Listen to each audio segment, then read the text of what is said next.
bema shengom. I didn't know Christianity nkwana attention ni nyina akogina. Engom so na academy say, don't deep way. Same sura dia. You are cowards. Say nyamema me asem for the president of Ghana, he will hear it. I don't care what law you have in this country. When God gives me a word for the IGP, he will hear it. The man me throw so for say. Say you nyesi kebi na ode ama me. Yes. Me part what asem na say. But we so for to the stand say the asofofo akasifo bi yen wo betimi ayema na bro. Wo bedam, wo pa kense hunu, wo bedam. See Ghana has become Imofa. Ghana has become Imofa. Baba kaso ya azan. Yes. If you say 31st nkwan Nyankopon kasa.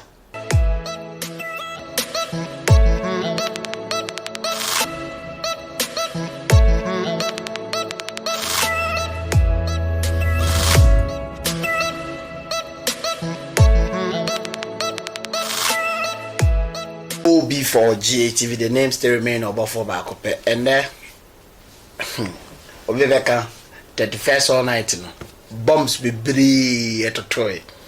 Now everybody say I must say, yeah, ready. A dear na ekoso.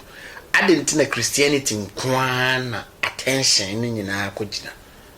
I didn't know Christianity nkwana attention akogina. Last year, prophecies be breezy. You must say this year you should be to me see na dear intina a dear intimiency. Na enema ben a course. Enti your prophecies no, and I a diff for no me a hoofwa, na send seven no can you mutri madrine. And there you read me a video we near discuss here. You are Oshaman or Betiase. Say a diff for no. A binom dia gro and na say a month ye agro. Because and now omudi bibiri ni di hu awuraye momme enko video from Prophet Kofi Oduro, the Alabaster man. Yeba discussing. I was so puzzled and amazed yesterday. Sorry, all night, around 11 I laughed till 12. And come to academy say, hey, same usuradia. Don't deep way. Same usuradia. You are cowards. We are hoofwo. Same jina hey. Say nyamema me asem for the president of Ghana, he will hear it. I don't care what law you have in this country. When God gives me a word for the IGP, he will hear it. I don't care what law you have in this country. When God gives me a word for the Chief Justice, he will hear it. I don't care what law you have in this country. When God gives me a word to the Speaker of Parliament, he will hear it.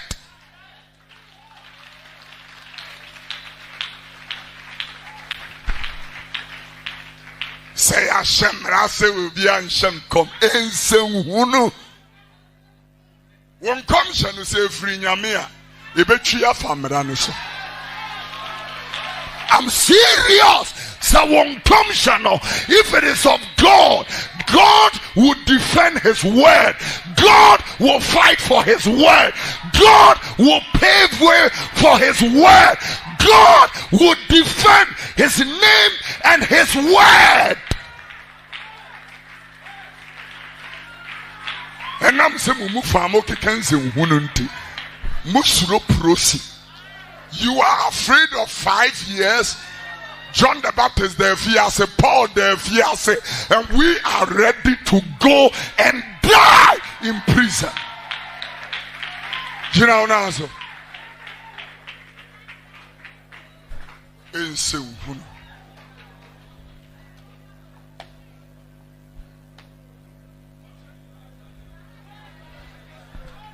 Aferi engomsha na nya Ghana phone yesha mu.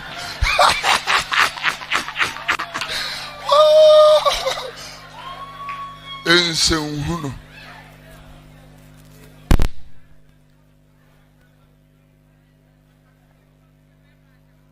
The righteous is bold as a lion. Yeah. Me, I have always told you, my destiny can see a barco. Will be a wet tear me ministry, me preaching, my summer making.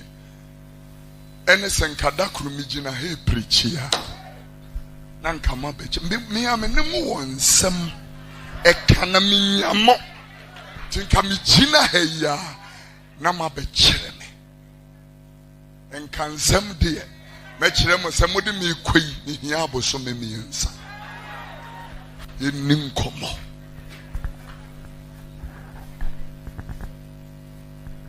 yeshemra ewo Yesu preso yeshemra ewo Paul preso Petro mo time se wo bia enkenya mesem mo Yesu din still they preach and mention Jesus, and God defended his word and his name. I want to tell the prophets of Ghana, maybe it is not the Almighty God and the God of the Bible you people are working with, but I am telling you, ladies and gentlemen, if it is the God of the Bible, speak the word and he will defend the word. Prophesy, he will defend that word. Amobabe kekense nhunu a ubedem upa kense nhunu ubedem nena me ka sa asomasi be wunu wewu nse nhunu ede na abenya afrim ede na abenya afrim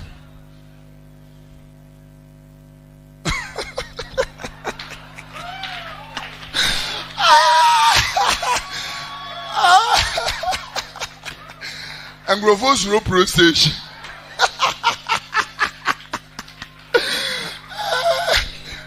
Damparin in Nam La Paz, check security. Nangrofos, who damparos, me and Jango, who damparos, me and Jango, Nipa, Yana, Jumas, which I saw them kicking in Sun. We are Bema Shemgum. Kicking Sun. Ya mantamo na ye do koto tesano ana se akra command na se ye musuo bo na ye kase ya ma prison remand we pra ensa wem umudi tru mu papa umu be di tru mu a obeba no na ekura ye woto na mka kire Reverend mami welcome me guest the friend the CEO the bomb sheller Evangelist Steve Reverend mo akwa baba obi for GTV so for me also eh tati aro de so for me also okay na chetie for rom to ka che metia obi bia o hwe me na metia me am so for mami ebusua me mo nyina yakọ yes we say o mo se mesimani yes ade abdomani yes ya me fancy masse yes o se volume no masse masse da form e kan say oba na me no ho no fancy no offer oh no offer entino na chese adasema ba obi dia ba mo yakọ nkafla mo shedding obi for GTV ne ye interview na so accept our condolences for say rade no dem ma onwa na oje on shame den na metia me followers bia Eden Bible Church yes bibia odi mechi bia wo Kristo mu bia yes mechi obia na mamu bia so official metia wa wonso wono ho kani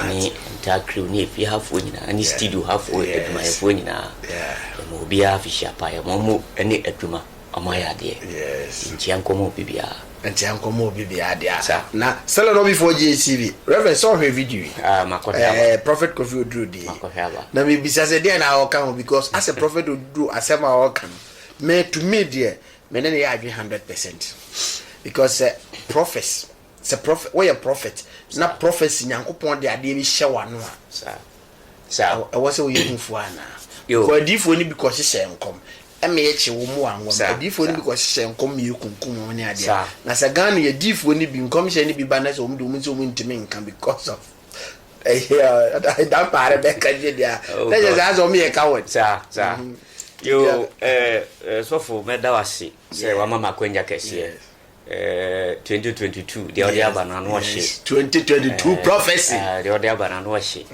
na meka Jerusalem ka sembi wo 1 Corinthians chapter 10 na number 15 o say se wonu obi a ya de na wo kan yankopon asem a kire obi a se sa nipa ko na wo kan asem na kire no o ye wise person but what you asem na Matthias ba de wo kan kire no o ye wise person say o ye nyansani onjimi nti sanjimi fa na adwene ni abo medase this is what the Bible says enti no menu anomas of bi ne hu say members no e stop it they are fools sa no mu hu omo sanity okay say enya sanka Bible ne nkan sa enti na mama quotation no what you asem na say good say uni obi ya de ana wo preach yes nyame adwuma nipa ene nyame fa no so ema wo nyame adwuma ne yeden eyeye yes so fu bia ne asase we so betimi aka say wanye sika abra enye nipa sesa bi on preach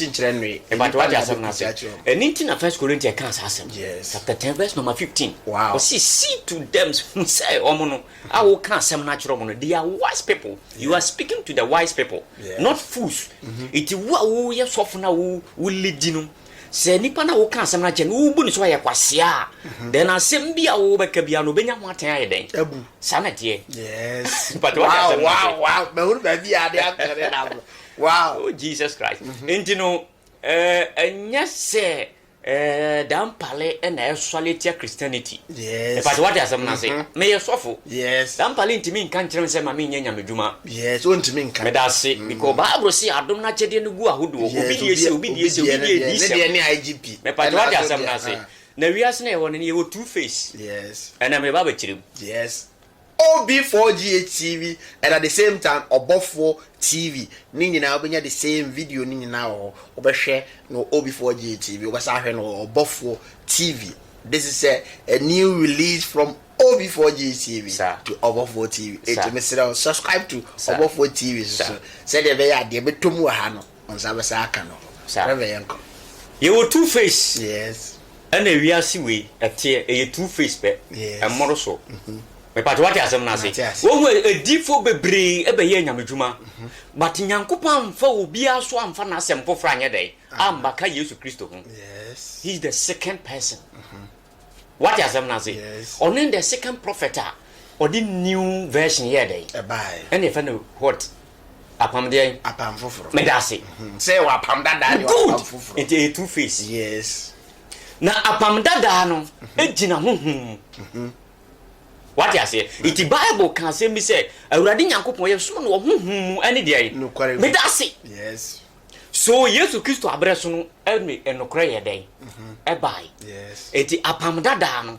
eye Adam and Eve so abesi Noah so no eno no na eye honhum asem eti wo hwe Old Testament nyankopon ka kire Noah say onko kan asem anya dey o ka kire Moses say ko Israel ho kokoje me man ne de form bra o ko Egypt wo ye dey e kokoje omo iti errant kokoye say do this ka kire we Moses ka kire Aaron say on fa acacia dua on fa nya tent no mo so mpaye iti wo hwe ni nyina no eye honhom ade yes me but what you say that is the first phase of the earth talking about the spiritualism say e pia ko du say dampare e baye prophecy ni bi ba ya yes Ghana kura say din ni asesa na imo fi abutre so for ya pa because me ba wa no sisia but me pese tiefo ni e clear me pat what asem na say ebe si Kristo so na Kristo man no kura ye den e daddy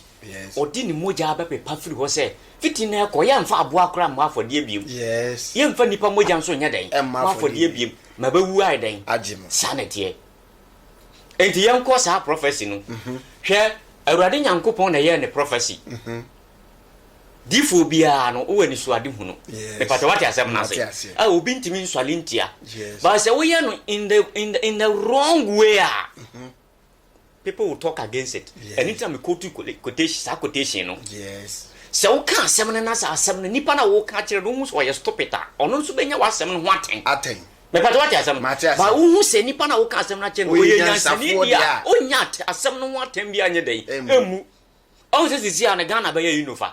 Imofo somewhere. Imofa. Sisi Ghana has become Imofa. Ghana has become Imofa. Ghana abaya to say Ghana abaya Nigeria. Me ba what asem na say. Say Imofa no a locality bi e wo Nigeria. Omo established in 1918. Na me bisa say wo say Imofa yi. Wo kan si mo de Mahama ena Bawumia ene yi. Enti me bisa say Bawumia Dr. Bawumia ne Mahama omo ye Nigeria fo ana. Oh say we are saying e wo no Nyankopon ma obi anyansa. Yes. But what asem na say. Enti say sofo no fine IGP say wa obehya nkombia 20 nipa brabo no obefre wa bisa ho asem. Yes. Enti twa so otena hodin no prane no de fa kwan foforo na se nyanya me ne man na nte sa me kire wa de bi sisi asofo me ne wote hei yes ubetimi akwa akoda sisi a program ya me ne wo de me ne wo ye ubenya ho daye yes me pa do ya woni je ho bia no you see yes wo feel what you say me nuanu asofofo bi eya daye no munya na omo ka se eya nyi kire that is daye mu didi me na daye no you get dream na daye no obi a wasase we su bia daye inti so be ka kire wo se bia asofo menya ho daye a obewuro be sha asem no what you say na it is so ka se me ko honhom wiase ana nyame na me kan ni because obi sofu timi nyame de ahye wa no se be kan utimi gina TV so ka se mo ka se magimi ana me mehye nkom na me escape good anu no kire se ni sini ni ban nyina kire se enkom hye na o hye na efro no ani tirim ene nakomam emfiri Nyankopon eye daye na oso ne se firi nyame a emra da ho kra be na efiri nyame a o kan asem no kra wonim se waka yes on se de ja me ka sa asem ni se hwe baby a ye chi Nyankopon no ye chi Yesu a ye kwakwa kokono no okoye na ya na mrefi amara do ne die yo se wo ni Yudafo hene na na sa Nyankopon ansa Herodi wose woni ni Yudafo hene sa ena obusa anse wo ni Yudafo hene na na sa senka ye ne adifo ni bia nko be ka jense me pa cha onya me a esrewo wonya me mamenko be we di Yesu ka esa tro kwose ne man back wose de eno na waka no sa na tie e kire se oye bold tinyame adwuma no ni kokodura you can do it untimi nye me pa what asem na na me bisa se adenti na Nyankopon otwan a 31st eno kasa that is the question a multi-million question that is the wrong way you wrong na me nuanu masofofo bi omo ye no man way what you say they see Ghanaians as a stupid people. Yes. I'm telling you. Emu penifo nyina sa na me nuanu masofofo bi mo se omo ye penifo no. This is how they see people. And in quotation na me quote you no. It is a wo kan asem no. Na wo fi say bia asem na wo kan nipa na ejimifo a then wo so asem na wo kan no. Obenya ho asem aye dey. Because it will go against you. Me pat what asem na say. Obi antimi nswale ntia Kristo som. Yes. Me pat what asem. If you say Kristo wu ko ye no. Sa Roman for ne penifo ne ade Pharisee for no. Omo say sa se mu Kristo ne wu ko de ane tese asa. Enti mo obi ambo ni din biem. Omo say hwe. Wa mo asese papa. Ye be ko so aye den. Aboni din. If you say asem na ye kan enya wo na mehye wo nkomtrofo. Eye mi Kristo me papa Kristo ana me yede me kan ho asem ne sempa obeye na me yede me boni dewuro ne side na wo Pharisee no be ka jense ma me yede ma menka o se reverend me ntwo no ase Christianity ba Ghana no asa ameboa ye bi se wo ni se o se bana ameboa ye ne se o se me ka se na a two face Christianity a two face apam dada eni apam foforo sa foforo no eyi enokura na di me pato what asem na say sa god dada ne say so bi bo wasuma aboni bi sa enti the new era ne bae no ena o say so bi bo waso wo ya dan hama no sa na tie enti eye enima mienu na Nyankopon ka bo mu yes old and new eno nokura mu eno ne old and new no yes what asem na sa na tie enti honhom ne sa pam dada no exodus ne ho keka wonom ho keka sa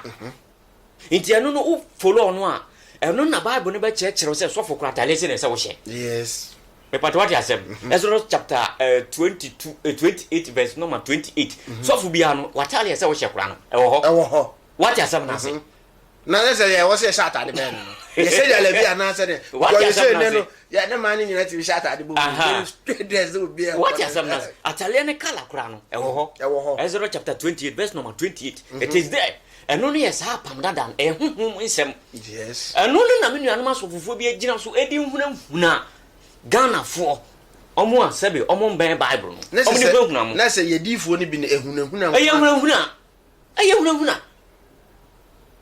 ayehunahuna wow me pato what asem na say because question back to me question and then no meaning say we a prophet evangelist apostle with intelligence until am the question we made to man straight the anti American say me pese enye me nko na menya say nim de all hwe me no e be hu ni say o before GHTV enye in to disgrace Christianity to tarnish the image of Christianity because me nua otie me brother we a reverend minister we nyame adwuma and if se me tarnish the image of Christianity let us say nyame adwuma na oda say nsa no so me say yes and me I'm not into tarnish the image but me per se ye claim omo ye nyame adwuma papa no omo din mu be yedu na ye kron and na obi hu sofo kora was we asa won say obeka so ya azan yes if say 31st nkwan nyankopon kasa mo ma nyankopon kura na nima biase yes how can this be possible say 31st nkwan nyankopon kasa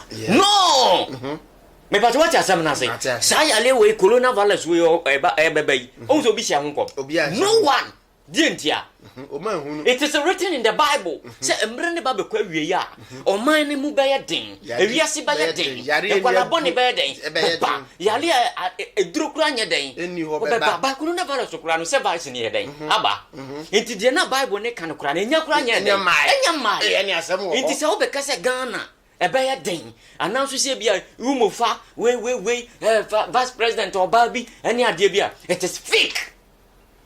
It is not true because obia ba so le se oba be pen kwaje e ya ba na wugu me pato what asem iti Yesu Kristo kan o Matthew o si ko ni bi kogu na ba me pato what asem na se kogu na ba e bi kogu buom e bi kogu asase nkasiem o hu de metre no e bi so kogu asase pam na Yesu Kristo ka kire na dwuma yefo edi na kiri se na suafo se so wu kwa odi dwumade ni hye wonsa aba na okuguru onwuni ye na abo nipa wo ho nkase nipa wo ho nkwanche nipa yedai eni asase papa nipa so yedai enti wo ye sofo na se wo gina so dem na se wo preach a etase wo gu aba no because they are ready to receive it good it is a one gu aba no ye ya abebe bisa eboba so a emfifi it wo de gu aba no me pato what asem na se na aba no wa nwu insema wo kanyina it is a jovial west that's a comic. I said we are watching movie because me busa me say die di na namo achi no o kan asem bi okọ ya sorry face atam no sua e na o se Yesu o ma me no papa e wa ni mu mo hwehwe o pa ma ti asem pa o good o se o ma me no papa e hwehwe good Yesu ka se mi wo se o de ka pese kwa ko tu o ye sofri bu na o se mi mami ene mi papa ni o mu tie mu asem no o ye na de ne man good but ye mu se ya di fo bi o ma bai eno no mo ye na na se ye no mo ye asem na Kristo kan ya no yes o mu tie me masem tie ne yo no mo ya asem na ye fo no o mo no mo ye me nuan me ma me na wan kan asem na obese na nipa na tie yes it will be a bit transfer them for 30 minutes now what they lecture are you a lecturer I saw them no obi ye beef ubonse no afrem wo me medomio metire onyansa camera ne na ADC vu omu nyina wa so nipa bia with demons in us yes me but what you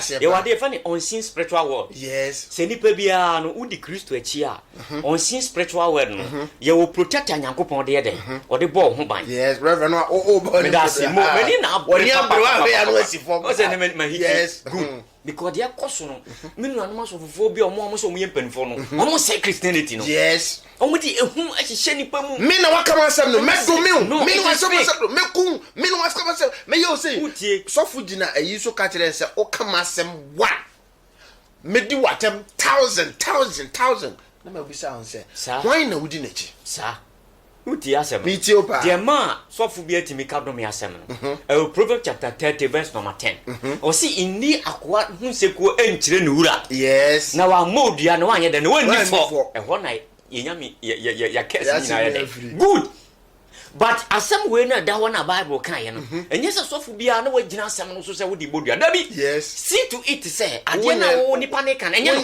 correct it is not true yes then se wo do me e be adwuma good me pati what asem na enti ye se ye di fo no ye dome na wo do me na asem na nipa ne ka se wa ye no nya ya me ba wonye enti me bisa se eye ene de questions no meto to ma no pa go that first night hit mama ka asem yes hwe sofu bia o asem ba ko pe ena obi ka kire wa wo betimi ebie wa no adome no asem be ene ne se wo mfiri nyankopon yes wo de bonsam tumi ena ye wadwuma na wakasie wanim pen na wa kire se enyame adwuma good yes then eho no wo betimi gina sa quotation na me quote ye no so aye de akantama gu nipa na brabo so yes me pato asem na se asem wo efiri wa no ano mate ene sofo ko kana asema me no ko kama asem met ene sofo no bitirim woden kura asere even normal people me na ma bontene o we say minjwa no me tio pa 31st en kom share ba bontin nyina no omo ye the blending prophecies Nigeria wo UK wo look at this Bible say wantimi anhwe wa nkasa wo fia wantimi hwe Kristo asafo yes nti adentin asem na e ba na enya Ghana asem then you are afraid say obeka asem a e say pray na wo mu no nyaye nyame nyim ho nkyere mo nyaye ana wonti asem na say because dan pale no ankasa man hye nkomo na mmom no hu nipa na asem a nante kono ho ne frɛ no eno no monte no wan kasa mo hye ne kyese o man amadwun sɛ saa nkom hye no mbɛhyehyɛ no public no mo di fame eno mama na fidie we so anka nkyerɛ sɛ me ye sofo ne bi I don't need any fame e pa do what asem na say ka papa ma amanya president na president enya problem na mahuna the best thing is only in Flagstaff house wa faka na akọ president Mr President say na nyame ya kama di obi ante Mike gina camera nim president be yesi wo say Bible can say about 10 years so Bible can say me o say to anu na reka yes me pa do what asem na say sa to anu na reka no ye kan ba ye nti ase yes enya asem bia ne nyankopon nipa emponye nyankopon nipa kura enkoa o nipa bia o ti ase enya asem bia na wo kura wo behu a wo bedi akiri yes me pa do what asem na say overall so fo a wo gi hu dipa say sofu bi kura wo ba bi na se waba wo nchen na se ekire kura o ke kansa mfofa wo ho a se wo de wo ye Yesu Kristo ne a ana mebo a Yesu ye ni bi inti jai enka na se wo ko gina wa so dem na o ka san oba me ho bi sa me se me hwehwe ne hyebrem de na betimi aye den esi na me ka kire no wie no san ko gina wo no toto ayampia una chese wo sofu no kura wo gu hwani mase yes what asem na se e fi se nsema na ekokuo mu nsem no wa mana pi ya sa nete na se secretive no ye se wo ko counseling kura wo se oni onipa ne ntom asem e very secretive and so futim betena TV so ka chen se me ba bi ba me ho e na oye sei no aka na tra na ogu nipa ne num ase puto ne bufu kura na obo mu din wo hu asem no enu nti no sa nkom hye no nyina no emfiri nyankopon e fake e dae Reverend utu wo so dae so me pato what asem na so sanete dae ya ade bi ase enipa so a bonsam de ewom nyankopon so de eden ewom ba ne nyina ye ho ade ansa na etimi ayede asi ana afiri ho enti se nyankopon yi kire wo se ebia sabio obi benya problem a e dae na wo so se wo ko nipa no wo ko a wo se me ye sofo na so ma so dae simple yes me say no Christian will go to heaven Debi amekasa say no Christian will go to heaven atene ne fo ne beko yes atene ne fo say ko we aso dan ni nyina gu yem no anye nyame apede na you never go to heaven I'm telling you woji koresi sike ko hebe nyina no anto abrabo yi you never go to heaven wodi wani to sofo so na wan toto abrabo yi obeti wani na sofo na wu na osuso wadi oni da so no say onu aba me mani da so ni say o say sorry ami koi wadi so anya misubanye o so be wu ami asie wu nti na akwa asori ya na asem o kan say ezie fo no say oyi na no say awo mi wura osofo asori ami koi mani da so ni na asa osofo mani da so eni masi kofi mensa masi adawuru mo no didi me bibidie entuma efra mi bo masina ne toma no say wo hu se enipa dasani de no ho ato nipa so nti ye de ye ho to asofofo ni binom so na ye ka kire on se reverend dey am mani abre na ne se tete no I don't know say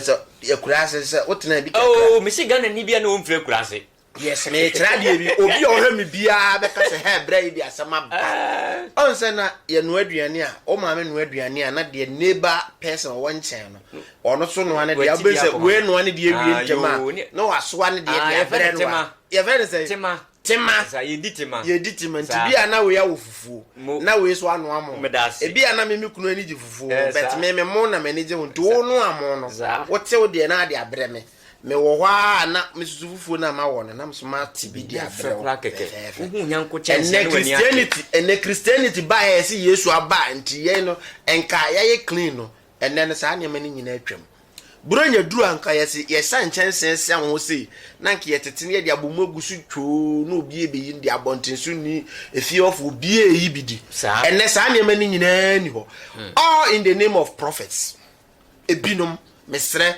I stand to be corrected enyam nyina because a different ni bi ye nyam ye adwuma ni ye omo ye nyam ye adwuma ni ye mo ba jam sorry na de ya wuram ebi ye nyam ye adwuma ni ye but ebi mso di adwuma ni di agro ade na enko so reverend Proverbs chapter 14 verse number 11 yes I can say bi o say edibon ye fo fie betoto apan wow the house of the wickedness will fall me part what you yes inti se wo ye sofo emfa wo ne edom dodo a wo ye den if you were a wicked man of God your house will fall simple yes one way yes nyame to nsa fra okra ye mbo odi mfa concept yes by Paul ene yebo ni din ye den e kan sem sanete inti nyame sofo bia wo mfa so de ne se wo bewu afra asase we so no na ya bo din difo we tenase yes otwa sapa eye sei eno ne wo mfa so nti yemu se ho se ye difo yi a omo wo hoyi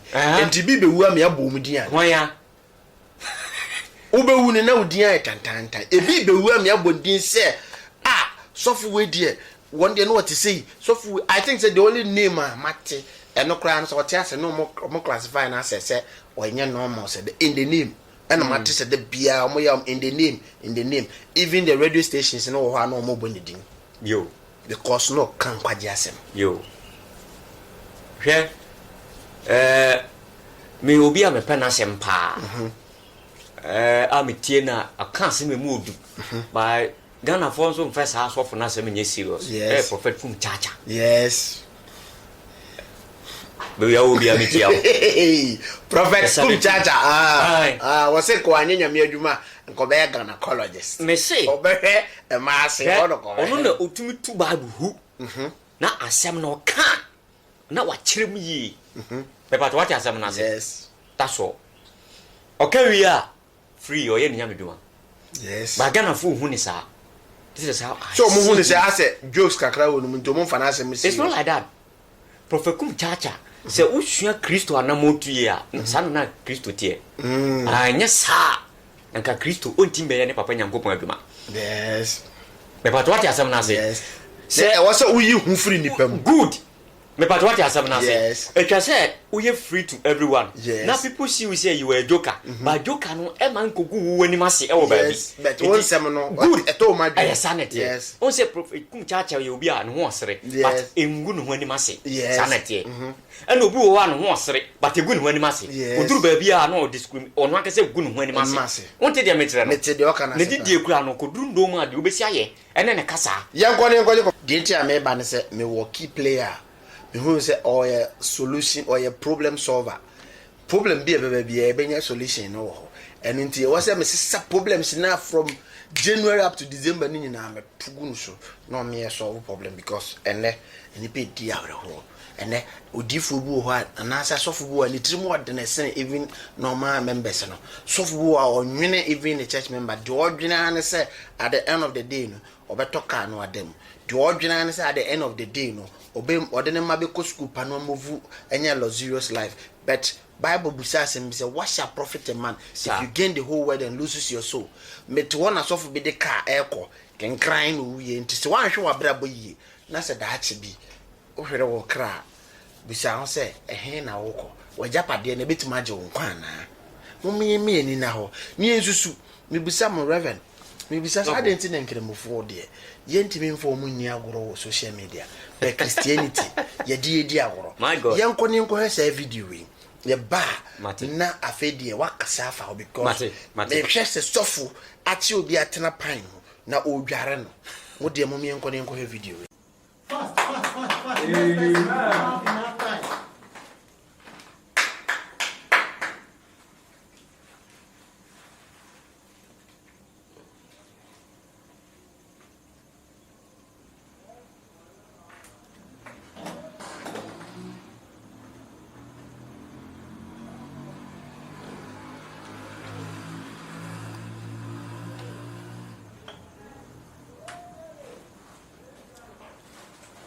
I hope you all know this.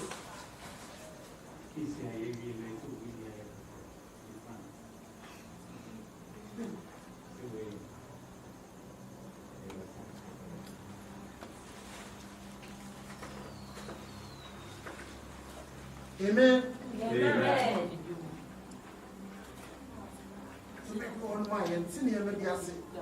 This is something from above. I have been directed to do this direction for you people. I know some people will be sitting at their homes and they will be telling me that this pastor is not from God. But for me, I always say that when the Spirit directs you, you don't have any option. Amen. Amen. Hallelujah. Amen. Please remove me.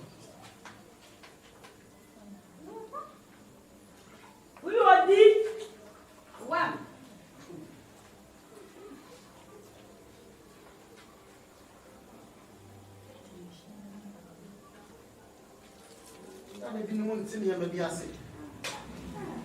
Oh, sorry.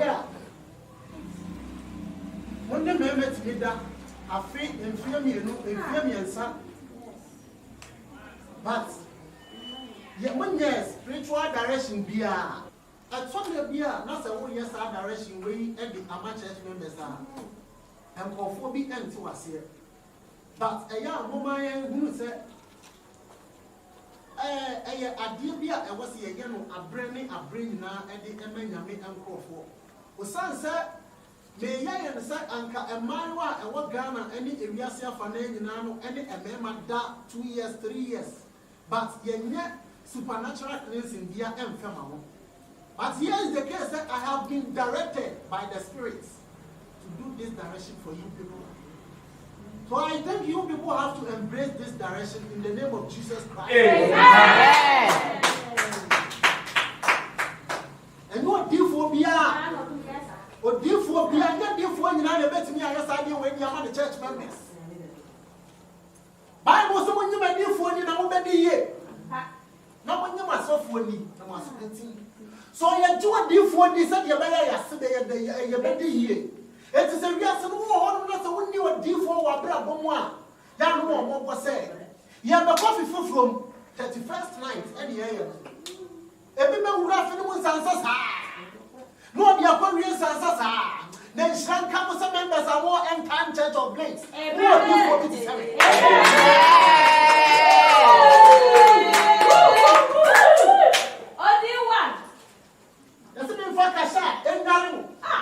Me kwa kasa enyare na mo honte e wo musa aya na nso no se dia wo betintia aja sia na ya na mentini ya ma biase e to me bo no wa be betimi kwa gynecologists ni hono no abia na have 360 degree but when it comes to say ombra onyame ni panase na se nyame ni panyare no a ya na nkofo bi kika nsem so before no mass.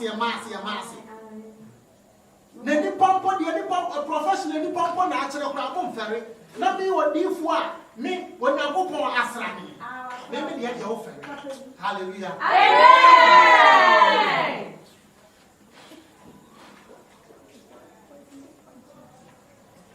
Onyame no ntsna so bi.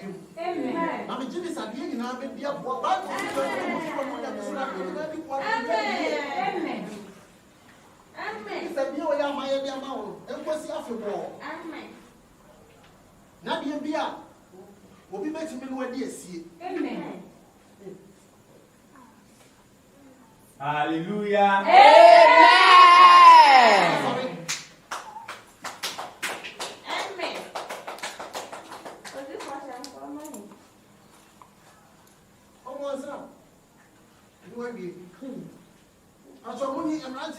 Without next person, so bad.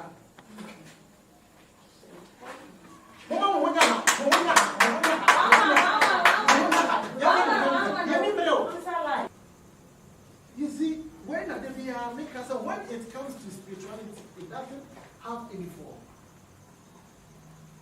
So who are found my work? Who put me here? It is a Yamima Yamu and one say to me and Fayari Daria. And yes, and Mugabi. What may ya? Don't call yourself a prophet. Prophet, and will be a double shot and ask me what to be more with thee. So one woman here, what to me yet? What to me, Yashi? What church members say here almost are. But you call yourself a man of God or a prophet.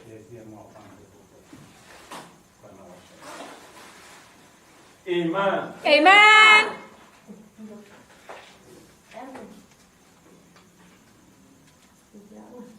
When you have from now, that's what you are doing. Me know who someone found the way jealous. Essa.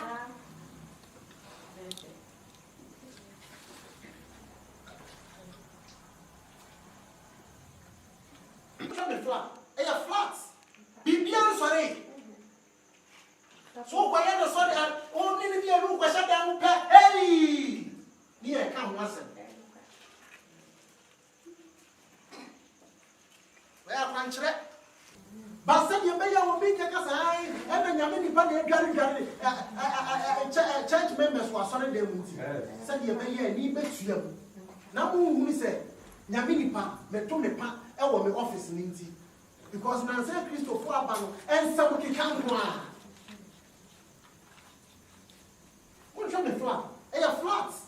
Bibian sorry. So why na sorry and only be a look question down pa hey. Here come once. Where country? Yamsha afi the best 2024, 2022.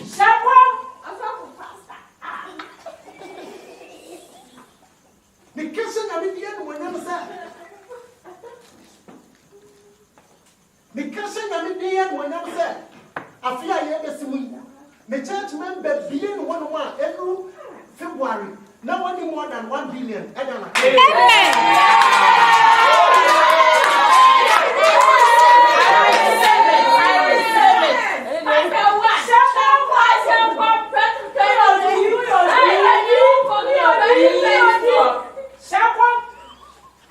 No size. I'm on fire.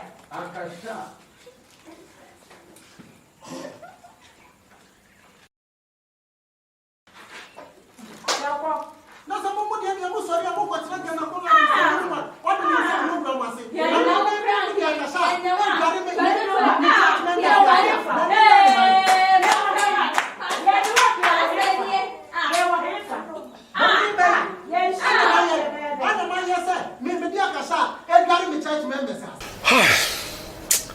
Reverend, once you have a bottle. You have a bottle. Why do you video? What is going on? Medobeko 1 Corinthians chapter 13, verse number 11. Yes. Sa video ya me kohwe. Bible say bra na me ya akwada no, me dwene te sa akwada. Me didi te sa akwada. Me yem niema bia te sa de yi. Me yi me ho, etena badwam, e ma me ma me dwale me. What ya na say? Se me ya ababa kra na se me was mfie nsia. Mpapa kra timi ye den. E dwale me. Yes. Enti na me ya akwada. Me nim hwe. Yes. But me nyini. Me ya me niema nyina sa de yi. Penini. Enti pani pa ukotena hwe ase ambom. Ade no tim na dey. Pai. Na papa sabi na hwe ho fuse. Na o hwe wo adeja. Are you normal?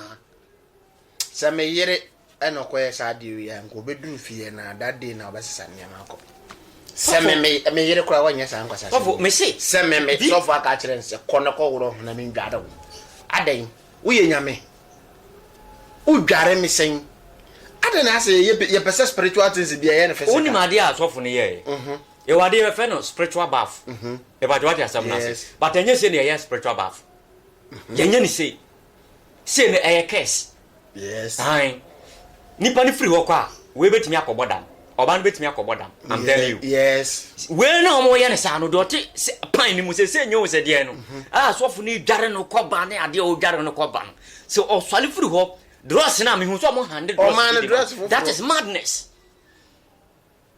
It is madness. Bisa ho say Ghana ya mamre be ma pa odo pa no e no top pint de yede. I'm telling you. Yes. If he don't love you, sabe obetimi no wada pint kron to bi ma wada. Yes. Betimi aka say hwe awalefo bi kura o kura mpo ko fie ho. Etu be ware kura e timi ka cho say good. Oniema na ode ba pant bi a dozen mi. Mo bi da say yes. Eya mamra. You show kire say ukwa kwaje oba no kwosere na firi na busua ho enti sa pint no wona abaye den oba wuro enti sisi anu ma menka nkire wo se pint na ode ma wo no sa nipa na ode ma oba ba wuro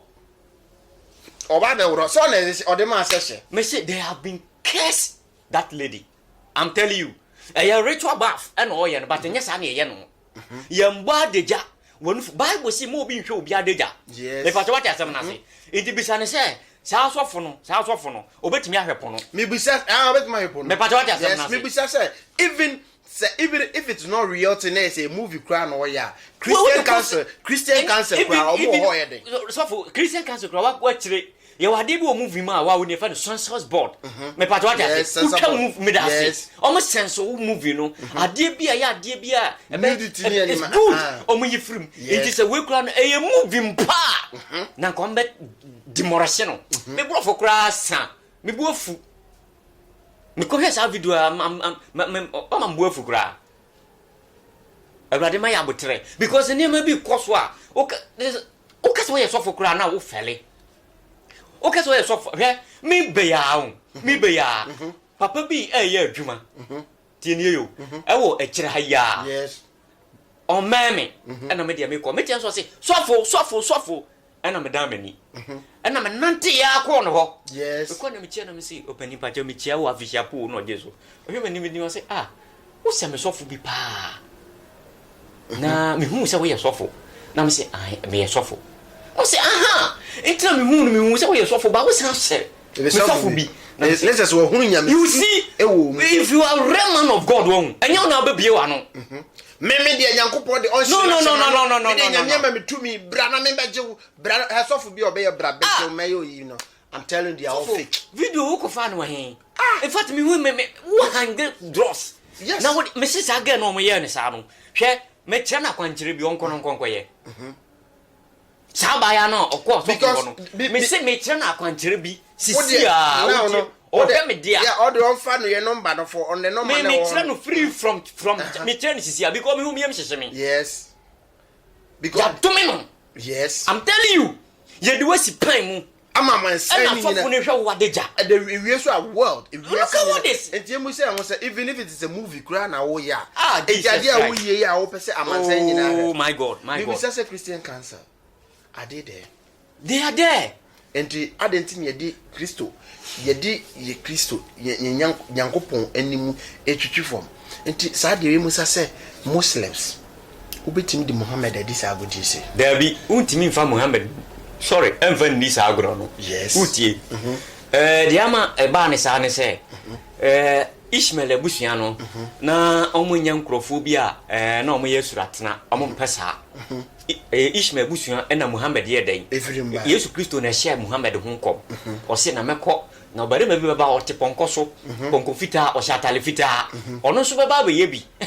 what you say na say good enti Muhammad kura no Yesu Kristo na share no ho nkom yes according to Bible enti no ofri Ishmael abusua mi na ye den e ba ye yes dia ma Muslim untimi nkoye bibi fufuro bia no na me pese me bie kakra den e ti ko me nana de wo me maame na e fa nana yisefo pure Muslim yes sa me tie me pato what asam na say pure Muslim enu nti no Saudi we na ono no ye no. Memi bisa say adentina omuntimi mfa Muslim de ne agro but Christian ye di agro because now no opa try ye sofo baako ekoka ekɔhye nkomfa enkremo ye papa shake ehonkora hwe enfrema efa no. Oh say the difference is a woman say Christo on ebe woman both Muslims and Christianity. Any wa o ti asase we su bia. Wo som kura Christo be ye dey. Eh sanity. But Muslims no omo no Muhammad eba for part of them. Christo ni nka ho. Me pa do what ya say no. Inti Muhammad nankasa the laws o de o gini di no. Sir. Yeah, okay. Or the laws. And a day a day. A buy. But Christo de ni universal. The whole world. Me pa do what ya say no. Inti ade na universal na adentina. Good. Omodi ni udi agoro. Inti anu no free ni doso. On sa ade bi ye free bia no. Aya ni pa ye de ope. Se wunye sika free kurampo na. Utumi di che. Anyhow. Ba se wo bre tienie yo. Na se won sa ka ade na wo hwesu yi. Wo hwesu yi. Sa na Christian Christo sum na kwa akoye. Because Christo de amaye fofofo. Won't dey meter. Isi akra Bible school ho. Ana meboa. Ah say be obi nya 5 million sisi a. Okọ Bible school. Ana anya sa. It is an matter kra. Obetime to almost be 20 million. No be akwa. No be mo. Obeba no no so. Ebie ni branch. Mo it is sia no me nya se me twa no mani na abre. It is akwa se nya meduma na edisika na ekoto. Wow. But Muslim no omo face kan to. Islamic. Me patwa jasam. Die Muhammad kan no. Ye mra da ho. Esa o si se wo ade mienu no unua srawbi tienie yo na wan fa mana wo oboko bonsam dem. Yes. By Bible kan sa. Me patwa jasam na se. Yes. Enti Quran be ka tira wo se ade we ya wo hu se enye no se wo ya onko heaven. Enti omomo de no e straight to judge omo judge. But Bible say that shall not judge. Because atemko a wodi bu nua no sa de na nso na wowom on the Bible say no si flip inti sisi ananka enye bone o enye bone but ye ma na ye bone amanyankopon ene Yesu Kristo because on to madan na ete ye no ahona me pese me twa bisi so de ma we nyina ba ye sa anto madan no falasifo dan ketuo bi na no o ma krusu na obi anwuram no na eye abote isi de na mo si dan si ho obi anwu na mo sum nyankopon won asem na se mo de fa ba so o se de bia me fra osofo yes de ma me fra osofo ne se se bi onye sike bi na o de ama me yes me pati what asem na se but we sofo to the stand say de asofofo akasifo bi yan wo betimi aye manabro yes me pati what asem na se da ya wo so no da ya wo so no se wo de tena Obofo TV so yes na Obofo TV and Obofo TV ana senka wo ka na kede bi o mafro yes se sofo wo ka sem bi na ye dey yes abem but enam se ahwene pa enkasanti no yes uhukura na wo bofo mpaye sanete yes was in the power I also behave like a cat not a dog kana man who be go but okra obo to hu na obu na nichi e do level bi a ye difu ni binom we should behave like a cat not a dog. The biani bubu sani akwahwe ase how I was asase we so ye de enema be 9 and de solve yes de edi nkan how bi wo e ba wo so a e mpaibo na betimi ye yes de toso mienu how bi wo na e ba e akwankyere kronkron yes nye kodwale me pa to what asem nye kodware obi ye de toso miensa how bi wo na e ba e akwankyere your friend fasting ana meboa ana de etoso enan how bi wo na e ba e akonkyere uti de meka no ene empire na odi bom ebo man back to your question na ka ye ho ya switch Monday Tuesday Wednesday Thursday Friday Saturday Sunday okwa enwumede kura be sa medasi eno no asem na meka ni sisi a no se ade no 4 ways and am say 3 ways yes inti se wo ka se empai bonko na be ebetimi asolve problem na wo be mistake ana won te de metre no yes dwada okwa akobọ mpaye ukwada wakwa enwumre sole basa ebia ha wona da wo so no kura na nyempaye yes ana won te de metre no e ka se wo hye wo dem na ebia wo ya akonkyere na wo wisa wa no Bible say oba hana on the anowisa keke ene Nyankopon ye den etie ni paibo yes me pato what asem na say omu nyina adoka say omu nyina omu de anowisa asa asem na wo kan ko bi nya den me da say ene omu Nyankopon de tie omu paibo nti how do wo na say bia eda wo so a wadwe be say ye paibo nti be compare sa throughout all the year na how no cross eye kese if you say solution is what the tackle problem unya hu e be kuro e kase wo do ye fun to keke from an apart to 6 where we ade be chene Nyankopon atiw simple you don't need to pray ya kom chere keke tie de meka no ya kom chere ne keke mpo na Nyankopon hu sampa me bai ade chi mu nyina nya se me ma ni sika na mu no wo hu se no me Nyankopon preko pe amedi Kristo ma no obewu ma no nti hwe onidi Bible wo Matthew chapter 4 verse 1 o say na won konkron ni di Yesu Kristo ye dai eko esre no so koye dai eko share ne eko bompaye medase mama na confused eko bompaye onye confused tie ni eko ye dai empire eko bompaye na chese sa atama no hauna na di Kristo echi ni na empire medase yes o empire bo wo wasem na say good inti eduru ba bia ya den e ko bompaye ene eduru ba bia ya komtre yes o de metere no ene eduru ba bia ya kampai bo no ene akomtre ne ya den na ya na mebusia se asofu ni bi ti me ba ene no amekwa atwa mountains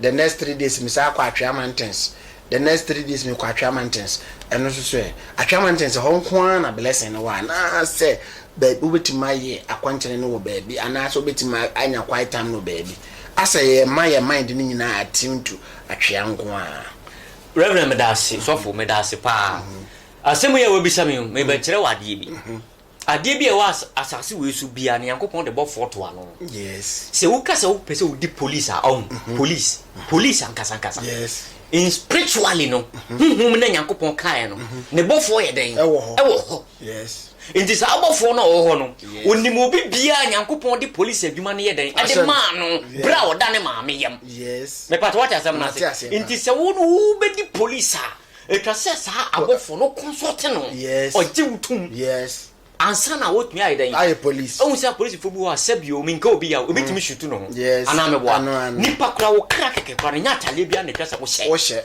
krada kura keke no nyatale bi kura na se o kra ope me pato what asem na se ye wo krada bia ne atale se wo ye den wo hye wo mo asem no nti die nti na police ni bi wo ko pension police ni bi wo so no aku no e die ntia so ye multi-million question me pato what asem na se krana tini mu no ebi kura atale na o hye ne ye krana chiwade ye nti etwa se krana ma no ankasa ye den eku no ho firi ho nti back to your question atwea no say mountain mountain say wo wi ase nyina Nyankopon boy no o de hye no kensa o de hye no konza sanity but what asam na say yes sa butan bia wa bia no o de hye no kensa nti nkani pa bia no ansa na wo be ko mountains akobon paye mpo no you mention a name of Enoch din ansa na wo de afa Kristo so ansa na wo de akodu Nyankopon ho na se wo de be fa Enoch akọ Nyankopon ono ye bofo a ohwe mountains so wo wiase insuo da ho ye Mose dia me pato what asam na say nti se wo ko pe se bi otumi e wo nsuo ano excuse me to say o ana wo se nsuo mpo na se wo de akwankyerɛ mo bi a wo po Mose din me pato what asam na say then na wo bo Jesus Christ din ansa na duru Nyankopon anim yes ba me trust na OB4G TV e di assemble ba me pato what asam eja eye Elijah dia me pato what asam na say wo mo asam na say o pompa ye meja firi suru ba ye de e ba hye ba de en akonfo sanity nti tumi no Nyankopon de ma Elijah yes what is going on in Ghana me pato wo de ade ne tie nti se bia wo pe se bia eja nyame o jan ya kan nyina no Elijah na ya bofo ya ade bia na uhia oja se ojan covenant ba rare ya wo abofo se wo bom di mo o mo nyina o hya o mo nsa yes nti back to atwea no nti atwea we no bisa won se nipa dodo sankra na ko wa tim ko bom pa ya o mo boy Enoch din because minimum bo ha within a week otimi kwa atwa mantis betre afena o petumi no tienie o afena o petumi o se ade bia Nyankopon ye bia e duplicate ye den nti sabo wiase botan o bia mountains bia Nyankopon de share sa Enoch nsa no Enoch na hwe sabo ni nyina so ivi inompe oni no pakora nompe ye ne dia Ezekiel me patwa tia sama Ezekiel nompe ye ne dia nti obekura yare na ne nompe eye ne ya kekre na se wo ye so funa wo pese wo bompa ye na se otipepe ni free ho kwa o di Ezekiel mention the name of Ezekiel wo ne Nyankopon de sa to mi ni ma wo na inompa e ho akokwa e bankwam me se me ma me we nan ya inompa yi mu ye ni je to mi Nyankopon de ma wo Ezekiel no me gina sa to mi no so Jesus Andrew Nyankopon anim amen na yi no penu from me it at the moment I na me don penu me sisi mu ya matape na matape mo me say because I didn't make a Bible card it is there yes nti Ezekiel and no penny na chanensa ampo eko oh Jesus Christ pa because me say program wo me ye bia me ma hwe bi yes they clap their hand ampo me say the secret in the Bible ne say asofufo bi mo wa eniema wasase we su no omo nim abofo ehwe so wow reverend me agro ni agro ko bompa ye ma bro wa bi tienie ne nan ye ne ya me ko ye na me say me gina Ezekiel tumi a o ma no mpe ba nkwa mu me gina sa tumi no so say ye wa e wo no mpe we mu entum ko efe ma bro wa ne say sofo jai Ezekiel wa mo Yesu din na me say mama ya botre nyame na asoma me Ezekiel tumi ne kura no ipese ya acknowledge omo ye difo omo nkuta sa power eno obi kwatena so dem me mo jamela o se laja dia yo muta de no tonyo ilaja bo paye mo jamela you see o se no do mutimi bo but on keke but what about o mountain o ko nsuo ho forget Moses what you say o se fa check no so me bisa back to the question no aden e hon kwa na wo se obia kokoje anointing na se de se secret e wo mni se me nuanom asofofo bi review secret se wo hu a wo be ye sofo sisi a sorry me pa what you say hu a wo be ye sofo sisi a it is so because asem ya making se obi tie sisi a na o put it into practice it works e be ya adwuma so bi nam ye na ye sisi a na me bompa ye me de ye ekọ e ye sanete I'm telling you, Emma Bio. Yes. Me see who the first be a first program bonnet to. Me see we imagine me see me Canada. I sanity. Inti ya resane wo no obi ani ahonhoma ye da ya da no. Inti se wo ko atwea mountains dia. Na se wo ko bobo nyame Yesu Kristo Nyankopon na se wo ja no ko ho de wo wa ho. Na se wo be Nyankopon wo but yes, step by step. Now we feel. Was it so? No one comes to the Father except through me. Until now, no. Opesa o mountains, no so dia. Any obo inokudin. Sir, na Yesu Kristo aba. Na afia kwa papa. Yes, straightforward. Eja oba. Eno mu de. Konkron. Eko. Simple. Simple. Wow. Me pa what asam na say. Simple. Indi ade bu o a. Hwe sa han ni ade e wo wiase tutu din nyina nipa wa kope ni Nyankopon de share the first man in this world. Yes. The friend is saying Adam Nedia. What you say? It is obi tia han so de mawa Adam the truth han ni din. Yes. So you stand in the name of the power that God gave you to Adam. Yam commercial break na ye expect ko bi en sakana ye be man onu so aba life no aba ba kire na adwen on the 31st night enne niam bi a hinta na wo susu wotie bi